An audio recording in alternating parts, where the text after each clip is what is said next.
What's the worst case of helicopter parents you've ever seen?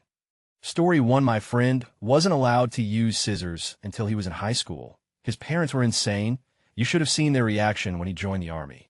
Story 2. I had a friend in middle high school who was a Chinese girl, adopted by an old white couple who were super weird and overprotective.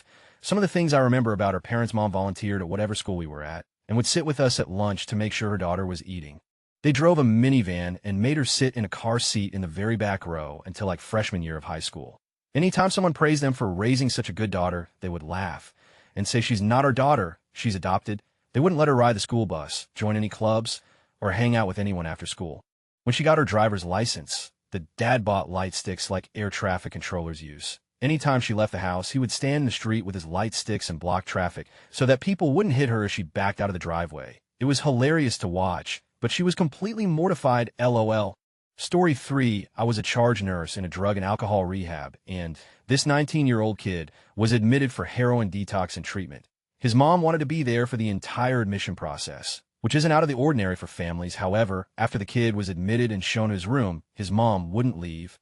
Detox patients would get assessments every 2 to 4 hours and were asked a series of questions to determine if they would need medication for withdrawal. His mother answered all of his questions for him, and at the end of the assessment was like, hell, take 10 milligrams of Valium for his anxiety, all while this kid laid in bed watching TV.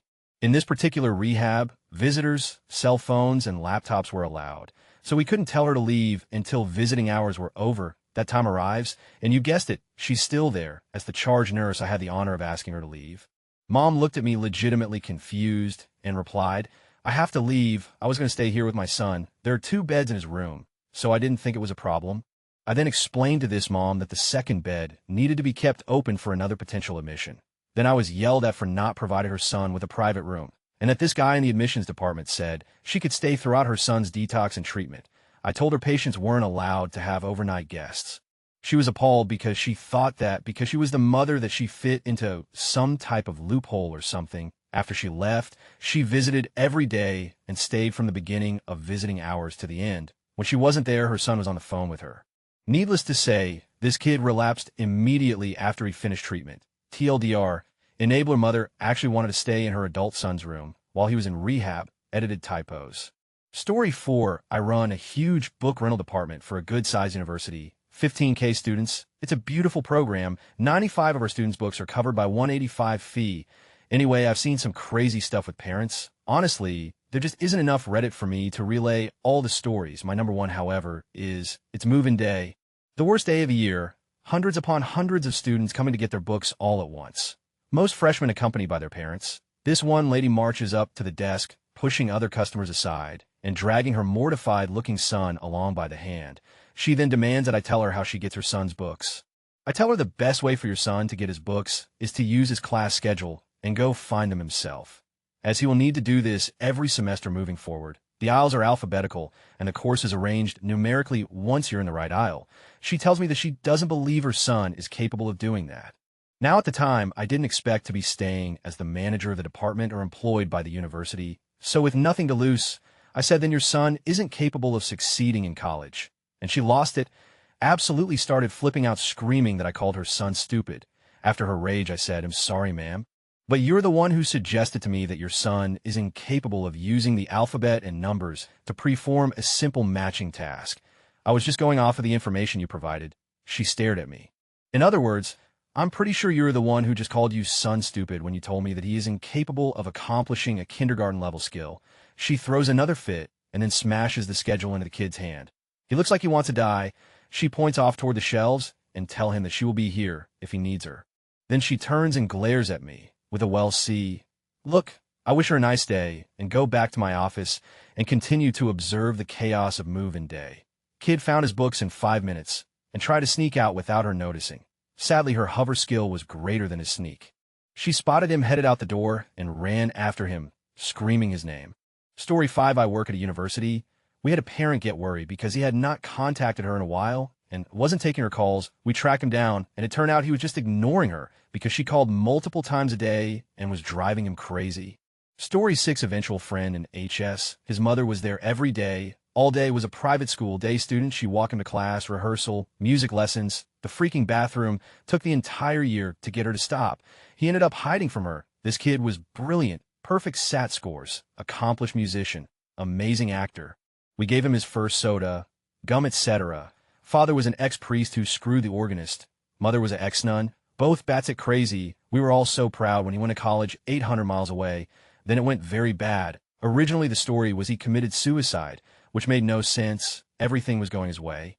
Had full scholarship, escaped his parents, and even more amazing, a beautiful girlfriend he redefined awkward. His mother kept insisting it was murder, that the mafia had killed him, but nobody believed her in the slightest. Fast forward a few years, and a few unrelated criminal investigations, and yeah, it was the Russian mob. Apparently his GFS father took a strong dislike to him. When he said something unforgivable again, he redefined awkward and had him killed. Story 7. I find it amusing that the term in English is helicopter parents. I guess it's about how they hover over you. In Sweden, we call it curling parents. As in the sport curling, it's a reference to the players with the brooms who sweep the way for the curling rock. In this analogy, the child is the curling rock, and the parents are sweeping the path for them through life. Story 8 had a roommate freshman year whose mother called every day and stayed the first whole week of school. Okay, she also would randomly fly up to stay a week or two in the same bed with her daughter, accompanying her to all classes, meals, and social gatherings. The mom was afraid her daughter would not be pre-med anymore and would do anything to make sure she didn't change majors. I think what made this an extreme story was the fact that her mom flew in multiple times in 1 year and called every day all the way from India to the U.S. Story 9, when I was a troop commander in the Army, I had a kid who came up hot for coke on a test, and then a week later was arrested by the local police department narcotics task force for being an enforcer in a local civilian military drug ring. They charged him and remanded him back to Army custody, where I immediately started the paperwork to chapter him out and let the civilian justice system take its course. The guy was 23, I think. His mom called me several times to tell me that Chris has never been in any real trouble before, and he's such a sweet kid. Anytime anything happened in high school, I helped him work it out. I need to come up and talk to you and get this sorted out. I was dumbfounded. This guy was 23 years old in the Army, and his mom thinks she can come up and work it out with me. I was polite for the first call, but by the second or third phone call, I had had enough. I told her again not to bother coming to the installation, that her son wasn't a sweet kid, or else he wouldn't have beaten some guy up for not paying money he owed to a local drug dealer, and that the whole reason he was in this mess in the first place was because his mom had never let him be accountable for his actions. I told her that he was under my authority now, and I had no time or patience for someone who didn't take their obligation to the Army, the country, or their buddies seriously enough to keep themselves out of trouble long enough to make our upcoming deployment to Iraq. When she complained that getting a dishonorable discharge would ruin his life, I informed her that fortunately I didn't have the time to waste giving him a dishonorable discharge, so he would be okay on that score other than honorable, is what he wound up with, but that the city of Harker Heights in the state of Texas might have more time than I did. So that was where she ought to focus her effort. She said I was being unfair and called my boss, which was fine by me. It blew my mind that a woman with a fully grown adult son in the Army would think it was appropriate or healthy to call and talk to her son's commander about his multiple counts of misconduct and general failure to be an adult. But that, of course, is why he failed at being an adult in the first place. Story 10, I had a friend growing up whose mother was very protective. The father not so much, but she was so bad that my parents called her Mama Hawk. I invited him to my 10th birthday party, which was at a laser tag place. His mom came, which was fine, but then while we were playing laser tag, she stood with him the whole time. Didn't play, just stayed with him. Really, what was she protecting him from? He turned out surprisingly normal and now lives 1,000 miles away from her. I'm not sure how she does with that. Story 11, my mom once got a job application for me. Filled it out, signed it, submitted it, got it back, emailed them confirming that I take it. Then told me she picked up an application for me, so that she's done far more embarrassing and helicoptery things, but I don't want anyone recognizing me, so that's all for now. Edit oops, I forgot about a worse case than this. A girl that was a year below me in high school ended up going to the same community college as me. Her mom sits outside all of her classes, listening in. She also make her daughter dress the same as her, and wear the same hairstyle. Her daughter is legitimately brainwashed. She doesn't have any friends because everyone is too creeped out by the situation, and her mother probably wouldn't allow it anyways. I wish I could help her somehow, but there isn't really a CPS for young adults who are brainwashed. Story 12, I've posted this before, but have to share again. I dated a girl with the worst helicopter mom ever. This woman was like a caricature of a Jewish mother. When I first started dating this girl, she was so beaten down psychologically by her mom, I actually gently asked if her mother was physically abusing her because that's how scared and broken she seemed. To start with, this mother couldn't cope with the fact her beautiful, feminine daughter was a raging lesbian. She hated me for being a woman, as well as not being Jewish, rich, or going to graduating from an Ivy League school. Here are some of the gems that happened when I was dating this girl. One of the creepiest things ever was her room. Her mother had not let her redecorate her bedroom, since it was a nursery. Chris, my GF, was 19 and 20 the year we dated. If you saw her bedroom, you would have assumed a child about 7 lived there. It was decorated in so much pink, she hates pink, and all this girly frilly wallpaper and carpet and bedding. The bed is also a day bed, which looks mildly like a crib. I noticed the room was also weirdly small, like a baby's room. This is even weirder since they lived in an enormous house, and I know there was another, larger room she could have had. The creepiest part about her nursery, that's not the house they lived in when she was a baby. Chris and her family moved there when she was about 10, and at 10 she begged for a more mature room. She refused to let Chris spend the night at my house. She once said she would call the cops and tell them I had kidnapped her if she stayed. Oh, and she also threatened to take away her necessary medication and therapy if she spent the night with me. She would do everything she could to get Chris not hang out with me. Chris had mental health problems and fears, and her mom would purposely play on those fears, making her think bad things like car crashes or robberies would happen if she wouldn't hang out with me. This was one of the many things she would do to sabotage Chris' mental health and spin it like she was helping. She regularly harassed her therapist to glean information, and even Chris' therapist said hearing her mom's voice on her voicemail was like a knife in her brain. She would try to control things she read and watched, and was always concerned about her developing a healthy idea of sexuality.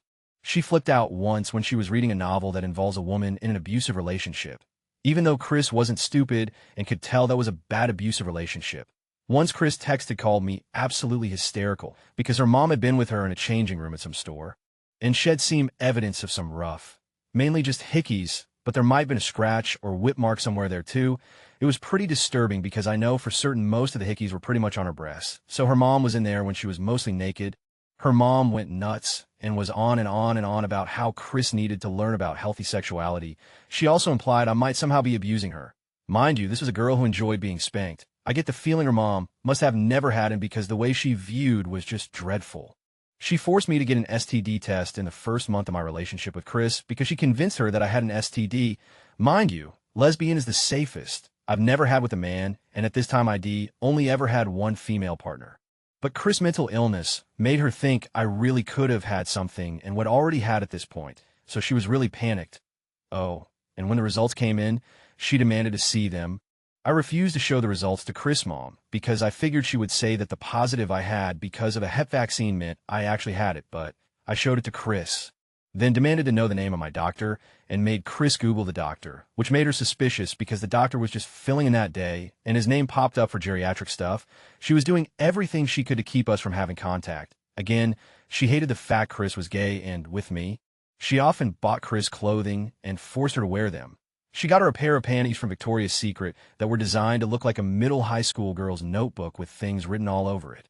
No, one of the things written all over it said, "I love my boyfriend." Yeah, got a good angry chuckle out of that as I slipped them off of her. She once went with Chris when she got a Brazilian wax to mine where the wax went. We had a great Valentine's Day because Chris was at my house the day before, and we got snowed in for a few days. Her mom called asking why Chris wasn't upset. She couldn't spend V-Day with her and her father. Yet Chris was heavily shamed for being mentally ill, and her mother forced her to keep it a secret from everyone, even family. She had her convinced everyone would be cruel to her. But after being with me, she found out everyone was actually really caring, and it was her mom who was worried about people talking. Same goes for her shaming her for being gay. Chris barely had any life skills because she wasn't allowed to do things for herself. She didn't know how to write a check or even use a dinner knife properly. She was really embarrassed about it and wanted so badly to be independent. It was really disturbing how much she treated her like a little girl and would literally tell her she wasn't an adult. She also spoke to me as though I was her babysitter, which creeped me out. But anytime Chris did seem happy her mom was being nice, it was always doing things or saying things that are much more appropriate to do with a child. And I don't even mean young teen. I mean a child under 10, like silly voices and faces and snuggling before bed. There's probably some more stories, but that's probably enough now. I have since broken up with Chris and am ridiculously grateful to be rid of her mom. But I feel sorry for her being stuck with her. Story 13, probably an acquaintance of mine. I have posted about it on Reddit before, but he is pretty bad. So, they'll share it again. This guy knows that his son is going to be a great NFL quarterback. The kid turned 10 recently and is a decent player, but his father has him work with different trainers and spend hours each day practicing. He takes vitamins, has a special diet, and isn't allowed to play other sports because his dad wants him to focus completely on football and doesn't want to risk an injury playing another sport that would sideline him for football. He can't have sleepovers or do any normal kid things. I know for a fact that the kid has told his father that he doesn't want to play anymore, but the dad doesn't care. He says that as a parent, he has to do what is best for his kid. My sons play sports too, and they don't always want to go to practice, so I understand making them stick with something they signed up for. My kids know that they have to finish out a season, but I'm perfectly fine if they don't want to sign up the next season. I just don't understand why someone would continue to sign their kid up for something they clearly do not want to do. It's a situation that I can't see ending well, honestly. Story 14. Friends with a girl in elementary school who had parents that wouldn't let her watch PG-rated movies at the age of 12. Even with parental guidance, she wasn't allowed to come over to my house because I mentioned my favorite movie at the time to them, and it wasn't G-rated. She nearly drowned at the beach a couple years ago getting caught in a riptide, suffered permanent brain damage from lack of oxygen. Her parents now have the forever child they always wanted. Story 15. Parents of a girl I went to college with didn't want her living in the dorms, so they bought a second house next to the campus so she could live with her mother. Story 16. Teacher here. A friend of mine had a mom who came to lunch every day with her kid from kindergarten to last. I checked, I've since left that school second grade. A little much, but the kicker is she used to spoon feed him. This child had no issues, was completely capable of feeding himself, but she insisted on feeding him so she could monitor what he ate. Story 17. I worked with a mother who didn't want her adult son with autism to ride the city bus because she was afraid the pedophiles might get him. Like, lady, there are valid reasons to be concerned about your 21-year-old son riding the bus, but the pedophiles are not one of them. Story 18. Newly enrolled freshman in college. And the poor kid's mom would come to the school and walk with him through the cafeteria line, picking out what she thought he should be eating. She did this for all 3 meals. Poor guy was so embarrassed. Story 19. I had a father question everything about my lesson planning and teaching methods during a parent-teacher meeting. I was well prepared, and I fielded his questions very well. After asking probably 50 questions, he looks around the classroom with a big smirk and says, "Sorry to ask so many questions. I am what you call a helicopter parent." In response, I told him I was more than happy to give him weekly updates about his son, as well as spending my office hours to sit down with him to help even further his response, so I am much too busy for that. Worst helicopter ever. Story 20. Honestly, my parents never let me go out, read my journals, and would ground me for things I wrote, such as gay marriage should be legal after I went away to college. I got a little wild. Dad read texts saying I had, and became convinced I was a prostitute. Stopped helping pay for college. Took away phone and car.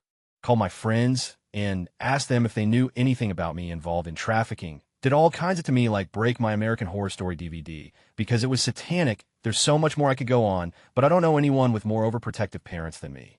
Story 21. Was in court waiting to see the judge. Another case is going on about this high school senior hitting a kid with his car on campus. His mom goes up with him, and when the judge started asking questions, the mom answered them. The judge politely told her he'd like to hear from his son, and she agreed. The boy started to explain what happened when she immediately cut him off, told him he was telling it wrong. She begins talking again, and the judge, visibly annoyed, now asks her if she was there or no, but I know what happened, she assured him. When the judge told her multiple witnesses claim that's not what happened, she called them liars who were just out to attack her boy. She continued to argue with everything the judge said, until he finally had enough of this woman interrupting him and had her removed. Story 22. A mother at a university parent session explained how her son enjoyed reading before bed and would occasionally leave his light on. Being the considerate mother that she was, she didn't want to call to make sure Head turned out his lights, since that might wake him. So she wanted to know if there's someone at the university could check on him each night. Story 23. My mom tried to get me pulled off of a deployment to Kuwait, including telling me she'd ground me when I got back. I was already 18 and living on my own, so not sure what her plan was there. She also tried to tell my commander I was using hard drugs, so I had to take a series of tests, but that's cool, I performed better with an audience. Story 24. A girl showed up to apply for a job. Her mom asked for the application. I ignored the mom and motioned for the girl to step forward, and I asked her some questions. She looked at her mom hesitantly, and her mom told her to answer the questions. It was not a good sign that she didn't know if she could speak with us. She was 19, and this was going to be her first job. We decided to give her a shot. Her first shift, it quickly became apparent that she was not going to work out, and we let her go. The dad showed up the next day, inquiring about why his baby girl couldn't work there. The girl looked so embarrassed. I felt bad for her, but you could tell the parents never gave her any freedom to be herself or build up any sort of experience, life experience or work experience.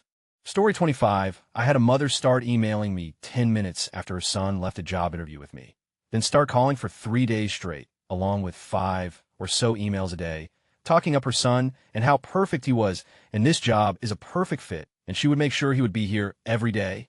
Then she starts him with rules I would have to follow, such as he can't stay more than 5 minutes after 6 because she has to make dinner, and since she would be driving him to and from every day, he mustn't be late. Then she starts asking if I could direct deposit his checks in her account, so she can help him manage his money, etc. All this was going on without an inkling that I would offer him the job. She was just making these demands for him up front because this job would have to work around her schedule. Needless to say, I didn't hire him. He was a good fit too, but not with that baggage. Story 26. My parents couldn't care less what I did, but my grandma, she would never let me go out in the backyard by myself, even with her 2 very large German Shepherd dogs that basically babysat me. Very protective, but I loved them. She also wouldn't let me walk them around the block, even at 17. My favorite was she was so afraid I'd slip in the shower that she'd sit on a stool during my shower while reading a book or asking about my day. I'm 21 now, and she almost didn't let me go on a date last night. I have my own place, a possible new relationship, and a life, but she will always be right around the corner. I love her to death, though. She treats me differently because I was her first grandchild, so. Story 27. For about a year or so, I took my daughter to an anxiety clinic to help her deal with a phobia she developed. A certain amount of the therapy involved parents or whoever had brought the kid working with the child. The rest of the time, the parents hung out, waiting for their kids to finish the rest of the session where the kids went elsewhere. One kid, Robert, had general anxiety, more or less, had quite clearly gotten it from his mother, who was a bit of a basket case, and would do stuff like staying up all night redoing his homework, so it would be done right, that poor kid. Story 28. I went to school with this guy from elementary all the way through high school. One of the coolest, nicest, smartest kids you'd meet, but he was very nerdy and dressed nerdy and such. His parents were always on his case about everything and literally hovered over his entire life. I was shocked to see that even though he was a senior in high school, his parents made him sit in the backseat of the car because he didn't meet the weight requirement for the airbag. Amazed me. I just can't imagine what home life was like for him. He now works at Google and travels the world, and he's doing amazingly. I guess it all worked out well for him. Story 29. Had my students do a short research project on genetic modifications, not focused on food only. 5 questions. What is it? How is it done? Potential good, potential bad, your opinion. The parent made their student erase the potential good, and right, there is no good reason. Have you not seen Jurassic Park: Lost World? And genetic modifications are the work of Satan. Sad thing is the student and parents both were against genetic modifications, but not for the same reasons. I wish I was in a position to say something, but unfortunately I'm not. How dare their student use research and data to come to a conclusion in science, and not a fictional movie and religious text. Story 30. I had arranged to play golf with a few mates when we all about 18. One guy gets driven to the course by his mom, but rather than just being dropped off, she parked the car and decided to wait with us until it was our turn to tee off the first hole. And then she decides that she'd better stay and walk with us for the entire 4 hours of golf. A guy in the next group sees what's going on and intervenes, saying, "Hey lady, non-players are not permitted on the course, so you'd better just go home and let your son play golf with his buddies in peace." Story 31. It was me. I was 22 and had moved back home for a few months after my divorce, so I could save up enough money for an apartment, no credit. So it was $1,500 to move in. I went to visit an old friend 45 minutes away. She did not use cell phones, so I told my mom I wouldn't be checking mine out of courtesy, but I would text when I got there, and when I left, I got there, texted, and put my phone on silent. After a few hours, I got a bad feeling and checked my phone. My mom had checked the Find My Friends app, and it had said I was in a drainage ditch. Funnily enough, it was right next to the restaurant we were eating at, because that app isn't always accurate. And said if I didn't call her, she'd call the police. I called her, and she had to hang up with the police to answer my call, because her adult daughter didn't answer the phone for a few hours after ID warned her I wouldn't. Story 32. Oh man, I got a great one. I have a good friend from high school who is now a sophomore in college. All throughout high school, his mom would be at everything. Band events, she's there. Team overnights, she's there. Meetings, she's there. I think if they would have allowed her to go to school with him, she would have. After he went to college, she ended up visiting every weekend. I'm surprised she didn't get an apartment near campus, so she could see him all the time. He eventually got a girlfriend, and she would accompany them on dates. They go do couple things together, and she insists on driving or joining them at the restaurant. She is an absolutely lovely woman, and she was a positive motherly presence for the team. And her son absolutely adored her. I have no clue how he's ever going to be able to be a real adult with her holding his hand all the time. Story 33 worked at a summer chess camp in a beach city. Not a serious one. So it was 2 hours or so of chess-related stuff. 7 hours of playing elsewhere. We told the kids' parents to bring a swimsuit and change of clothes and towel for water balloon day. This one kid's dad showed up to supervise water balloon day. It was overcast, so a bit chillier than usual. Hover dad starts yelling that his boy is shivering. He gets in my face and screams about how my boy shouldn't be shivering. It's chess camp. I say he looks fine, but he can sit out the rest of the time. He then rushed into the grass field his kid is happily running around, wraps him in a towel, and hoists him over his shoulder. He ran to his car and left. The kid didn't return for the rest of the session. Story 34 ID like to say my dad, but he lives in China. I grew up in America and have since moved to Japan, so his range is limited. He moved to China around 2003, and before then, my mom wasn't allowed to drive when it got dark out. That means around 4 to 5 p.m. winter time. After he left, parents aren't divorced. My mom struggled with doing things on her own, but we ended up making it work, got used to the extra freedom, and were pretty happy. Every time he came back to visit, he would try to take control again. I wasn't allowed to walk to the high school that was 1 kilometer away for an event on the weekend because he was convinced I was meeting with my boyfriend, had none. My most recent story was this January. I was in New York for meet with some of my uni friends, and I have to take the NJ Transit, 23 years old. My mom was driving me to the station because she needed the car. If I take the normal route through the front of the station, we get hit with 3 red lights and a ton of traffic, and usually takes around 25 minutes. If we go through the back or I need to cross a semi-large road, I could get to the station in 10 minutes. He flipped out, saying how I'm not allowed to cross the street. What if I slip on ice, trip, the car doesn't see me, kills me, and how stupid am I for even thinking of crossing a street? I know this sounds somewhat reasonable, but there's a crosswalk with the walking sign thing that you press when people want to cross. A ton of commuters, including myself, use this method every morning. It has been 60 F out and hasn't rained for the past few days. Where's this ice? I went that way anyway. Didn't get hit by a car and a great time with my friend. I called to say I was planning to come home, and my mom said my dad's been throwing tantrums all day, and I came back to see him fuming.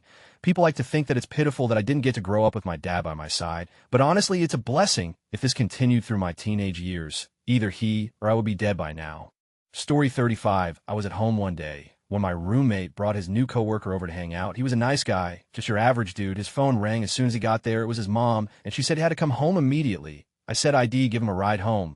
Probably took about 5 minutes to get there. We pulled into his driveway, and a few seconds later, she pulled in behind us. She was crying. She had gone out looking for him in the 5 minutes it took us to drive over there. Story 36. I work in childcare. Little boy fell over outside and scraped his face. Nothing too serious, but his parents brought in a helmet and asked to make sure he wore it at all times while outside. Story 37. My mom is ridiculously overprotective. Even now that I'm living at the other side of the country at 23, these are just some examples. I wasn't allowed to use the dishwasher in case I fell in and stabbed myself on the knives. Once during revision season at university, I didn't speak to her for 2 days due to being busy with nothing new to say. She got my dad, my aunt, and grandparents to call me multiple times to check I wasn't dead in a ditch. She still buys me clothes when I ask her not to. She'll take off the labels and put them in the wardrobe, then try to claim they've been there all along. If I try to take back the aforementioned clothes, throw them away, or give them to charity, she flies into a rage. When I was 18, I used to walk through a small park too, and from college. This was in daylight and through a place ID known since I was 1 year old. When she found out, she flipped and made my dad collect me from college in the car.